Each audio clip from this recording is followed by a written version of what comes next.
ہاں جی، یہ ہاں ہے، ہاں کے نیچے لگی ہوئی زیر، آگے یہ میم ہے، میم کے اوپر جزم آنے کی وجہ سے میم ساکن ہو گیا۔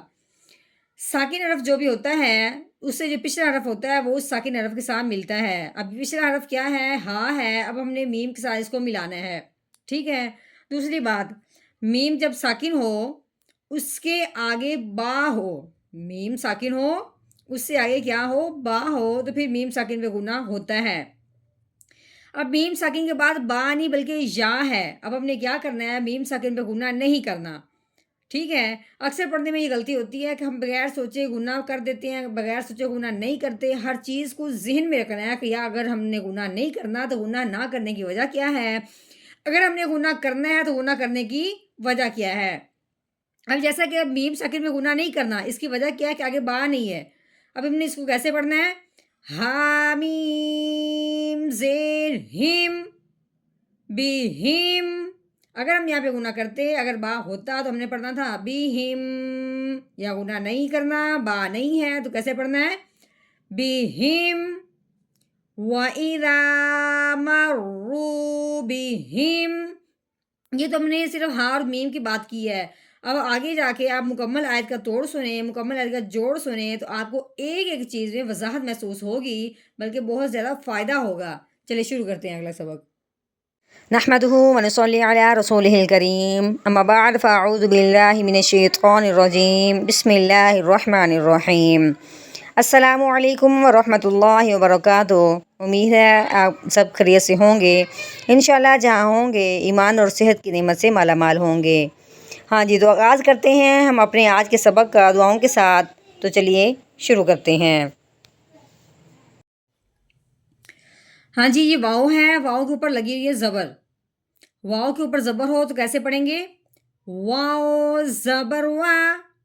ہاں جی، آگے یہ الف ہے، الف کے نیچے لگی ہوئی ہے زیر۔ الف کے اوپر زبر ہو، الف کے نیچے زیر ہو یا پیش ہو الف کے اوپر، تو اس الف کو الف نہیں پڑھتے، اس الف کو حمزہ پڑھتے ہیں۔ تو کیسے پڑھیں گے؟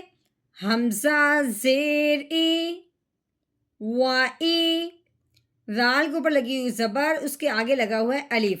الف سے پہلے حرف پہ جب زبر آ جائے تو پہلے والا حرف جب الف کے ساتھ ملے گا تو اس کے ساتھ ساتھ ایک الف کے برابر لمبا بھی ہوگا۔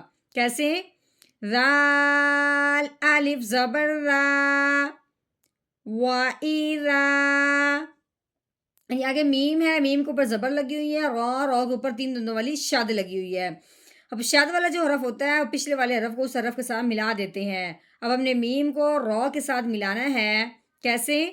میم رو زبر مار، کیسے؟ مار۔ اب رو کے اوپر پیش ہے، آگے واؤ ساکن ہے، واؤ کے اوپر جزم لگی ہوئی تو واؤ ساکن ہو گیا۔ واؤ ساکن ہو تو اس سے پہلے حرف پہ پیش ہو تو پہلے والا حرف جو پچھلے والا حرف ہوتا ہے واؤ ساکن کے ساتھ جب ملے گا اس جزم کی وجہ سے تو ساتھ ساتھ ایک الف کے برابر لمبا بھی ہوگا۔ کیسے؟ رو واؤ پیش رو مرو۔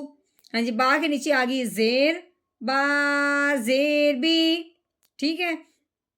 آگے ہاں کے نیچے زیر ہے، میم کے اوپر جزم آنے کی وجہ سے میم ساکن ہو گیا۔ اب ساکن ہے تو ہاں نے اب میم کے ساتھ ملنا ہے، کیسے؟ حامیم زیر ہم بی ہم، ٹھیک ہو گیا۔ آگے یا کے اوپر زبر ہے، تا کے اوپر بھی زبر ہے، غین کے اوپر بھی زبر ہے، لیکن غین کے ساتھ الف آ گیا۔ کیسے پڑھیں گے؟ یا زبر یا، تا زبر تا، یا تا۔ غین کے اوپر زبر ہے، آگے جو الف لگا ہوا ہے، الف سے پہلے اگر زبر آ جائے تو وہ الف کی وجہ سے اور الف سے پہلے زبر آنے کی وجہ سے غین کو ایک الف کے برابر لمبا کریں گے۔ کیسے؟ غین الف زبر غو، یا تا غو۔ آگے میم ہے، میم کے اوپر زبر لگی ہوئی ہے، میم زبر ما، یا تا غو ما۔ زا کے اوپر لگی ہوئی پیش، آگے واؤ کے اوپر جزم آنے کی وجہ سے واؤ ساکن ہو گیا۔ واؤ ساکن ہے، اس سے پہلے حرف پہ پیش ہے، اب پہلا حرف زا ہے، زا کے اوپر پیش ہے، زا کو اب ہم نے واؤ ساکن کے ساتھ ملانا ہے، ساتھ ساتھ ایک الف کے برابر لمبا بھی کرنا ہے۔ کیسے؟ زا واؤ پیش زو، یا تا غو ما زو۔ نون کے اوپر زبر، نون زبر نا، یتغامزون. اب ہم نے کرنا ہے یہاں پہ وقف. وقف کی صورت میں نون کے اوپر جو زبر ہے اس کو ہم نے ہٹا دینا ہے، یعنی کہ نون خالی ہو جائے گا. جب خالی ہوگا تو وہ ساکن ہوگا. آگے وقف یتغامزون، یتغامزون. جی اس مکمل آیت کا ہم نے کیا توڑ. اب ہم نے کرنا ہے اس مکمل آیت کا جوڑ، یعنی کہ روانگی کے ساتھ پڑھنا ہے. تو کیسے پڑھیں گے؟